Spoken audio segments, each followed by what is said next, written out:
এই ভিডিওতে একটি ২,০০০ টাকার গিভঅ্যাওয়ে থাকছে। শুধু বাংলাদেশ থেকে পার্টিসিপেট করা যাবে। অংশ নিতে হলে ভিডিওটা শেষ পর্যন্ত দেখবেন, চ্যানেলটা সাবস্ক্রাইব করবেন, ভিডিওতে লাইক দেবেন আর নিচে একটা কমেন্ট করে আপনার মতামত জানাবেন। গিভঅ্যাওয়ে উইনারকে পরের ভিডিওতে অ্যানাউন্স করা হবে। আর এখন চলুন আজকের টপিকে ফিরে যাই। তেল, যে তরল বদলে দিয়েছে আধুনিক পৃথিবী। আধুনিক যুগে তেল গাড়ি চালায়, যুদ্ধ জেতায়, অর্থনীতি নিয়ন্ত্রণ করে, কিন্তু একসময় এই তেল ছিল একেবারেই সাধারণ এক বস্তু। মাটির নিচ থেকে ধীরে ধীরে উঠে আসা কালো ঘন এক তরল।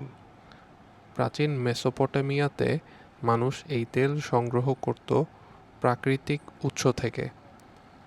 তারা এটি ব্যবহার করত নৌকা জলরোধী করতে, ইট জোড়া দিতে, এমনকি ঔষধ হিসাবেও। তখন তেল ছিল দরকারি কিন্তু শক্তিশালী নয়। সব কিছু বদলে যায় ১৯০০ শতকে। ১৮৫৯ সালে টাইটাসভিল এর একটি ছোট শহরে এডউইন ড্রেক প্রথম সফল বাণিজ্যিক তেল কূপ খনন করেন। তিনি শুধু তেল পাননি, তিনি শুরু করেছিলেন এক নতুন যুগের। সেই সময়ে মানুষ আলো জ্বালানোর জন্য প্রধানত তিমির তেল ব্যবহার করত, কিন্তু তিমি মাছের সংখ্যা কমে যাচ্ছিল আর খরচ বাড়ছিল। পেট্রোলিয়াম থেকে তৈরি কেরোসিন হয়ে উঠল সস্তা ও সহজলভ্য বিকল্প। খুব অল্প সময়ের মধ্যেই তেল এক সাধারণ বস্তু থেকে পরিণত হলো বৈশ্বিক সম্পদে। এরপর শুরু হলো বিপুল সম্পদের খেলা। মঞ্চে আসেন জন ডি রকফেলার।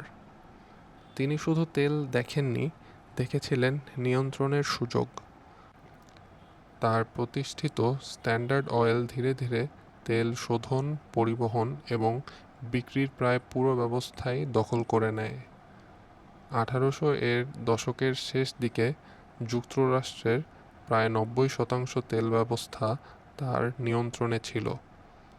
এটি ছিল ইতিহাসের অন্যতম বড় একচেটিয়া ব্যবসা, যা পুঁজিবাদকেই নতুনভাবে গড়ে তোলে। কিন্তু তেলের আসল শক্তি তখনও পুরোপুরি প্রকাশ পায়নি। ২০ শতকের শুরুতে একটি আবিষ্কার সবকিছু বদলে দেয়: গাড়ি। হেনরি ফোর্ড সাধারণ মানুষের জন্য গাড়িকে সহজলভ্য করে তোলেন। ফলে পেট্রোলের চাহিদা হঠাৎ করেই আকাশচুম্বী হয়ে যায়। তেল তখন আর শুধু আলো নয়, এটি হয়ে ওঠে গতি, স্বাধীনতা এবং আধুনিক জীবনের প্রতীক। এবং ঠিক তখন থেকেই তেল হয়ে ওঠে রাজনৈতিক শক্তি। ওয়ার্ল্ড ওয়ার ওয়ানের সময় তেলের গুরুত্ব স্পষ্ট হয়ে ওঠে। আগে যেখানে যুদ্ধ হতো ঘোড়া আর কয়লার উপর নির্ভর করে, এখন সেখানে ট্রাক, ট্যাঙ্ক আর বিমান সবকিছুই চলে তেলে। এক ব্রিটিশ কর্মকর্তা বলেছিলেন, মিত্রশক্তি জয় পেয়েছে তেলের ঢেউয়ের উপর ভেসে। এরপর থেকেই বিশ্ব রাজনীতির চেহারা বদলে যায়। বিভিন্ন শক্তিধর দেশ তেলের উৎস দখল করতে শুরু করে। মধ্যপ্রাচ্য, যা আগে অবহেলিত ছিল, হঠাৎ করেই হয়ে ওঠে বিশ্বের কেন্দ্রবিন্দু। সৌদি আরবিয়া এবং ইরানের মতো দেশগুলো বিশাল তেল ভাণ্ডারের কারণে নতুন গুরুত্ব পায়।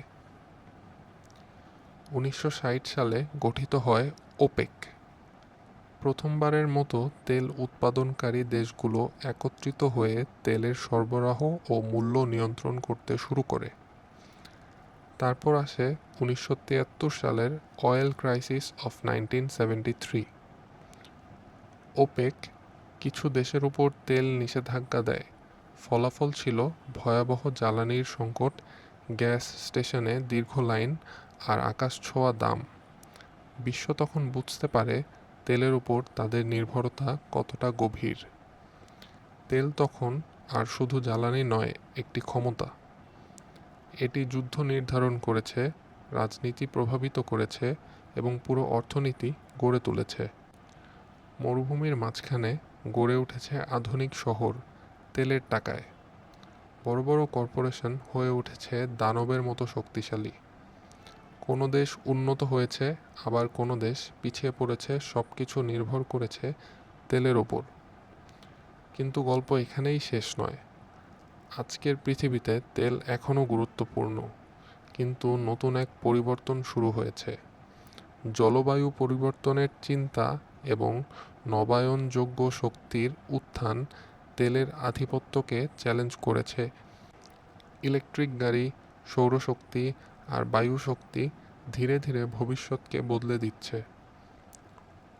তবুও আজও তেল আমাদের জীবনের গভীরে জড়িয়ে আছে, পরিবহন থেকে প্লাস্টিক, শিল্প থেকে বৈশ্বিক বাণিজ্য, সবখানেই। একসময় মাটির নিচে লুকিয়ে থাকা এই কালো তরলই হয়ে উঠেছে আধুনিক সভ্যতার প্রাণ। এটি শুধু মেশিন চালায় না, এটি ইতিহাসকেও চালিত করে।